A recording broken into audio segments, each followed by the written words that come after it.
அது எப்படிங்க, நான் போன பிறகு செஞ்ச கர்மா கூட எனக்கு கிடைச்சா ஓகே, அது கூட அட்ஜஸ்ட் பண்ணிக்கலாம். எங்கள் அப்பா அம்மா எங்கள் தாத்தா பாட்டி செஞ்சதெல்லாம் எப்படிங்க எனக்கு வந்து சேரலாம்? நியாயமே கிடையாது. நீங்கள் கேட்குறீங்க, கரெக்டான கேள்வி தான்.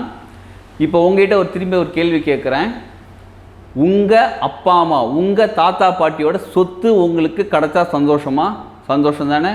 அவங்க சேர்த்து வச்சது கொடுக்குறாங்க, அது கரெக்டு தானே. அப்போ நீங்கள் எடுத்துக்கிறீங்களா? அவங்க சேர்த்து வச்சது பொருளாக இருந்தால் எடுத்துக்கிறீங்க, ஒரு நிலமாக இருந்தால் எடுத்துக்கிறீங்க, அவங்க செய்த செயல்களுக்கு விளைவுகள் அதுவும் உங்களுக்கு கிடைக்கும். அப்போ எனக்கு சொத்து வேணான்னு சொன்னால் கர்மா வந்து சேராதுன்னு கேட்டால் முக்கால்வாசி அப்படி தான் இருக்குது.